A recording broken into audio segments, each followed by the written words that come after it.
बच्चों और दोस्तों, मेरा नाम पतलू है। मोटू ने सारा खाना खाया, इसलिए मुझे गुस्से से मिर्ची खाना पड़ेगा।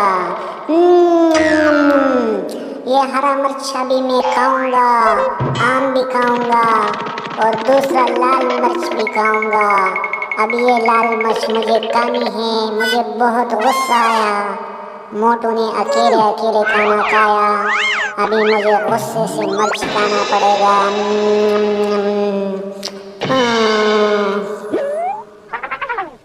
ओ, बहुत कड़वा है।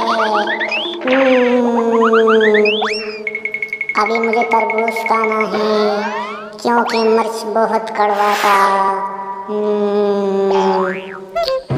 मज़े का है बहुत ज़्यादा, यम्मी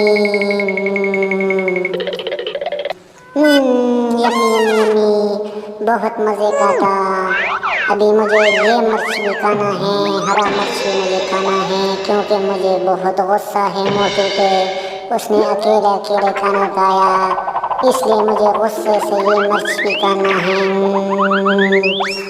ओह, बहुत कड़वा था। अभी मुझे मैंगो भी खाना है, यम्मी। मोटू, तुमने अकेले अकेले खाया, अभी मुझे भी अकेले ही खाना है मैंगो, यम्मी। बहुत मज़े का था, यम्मी।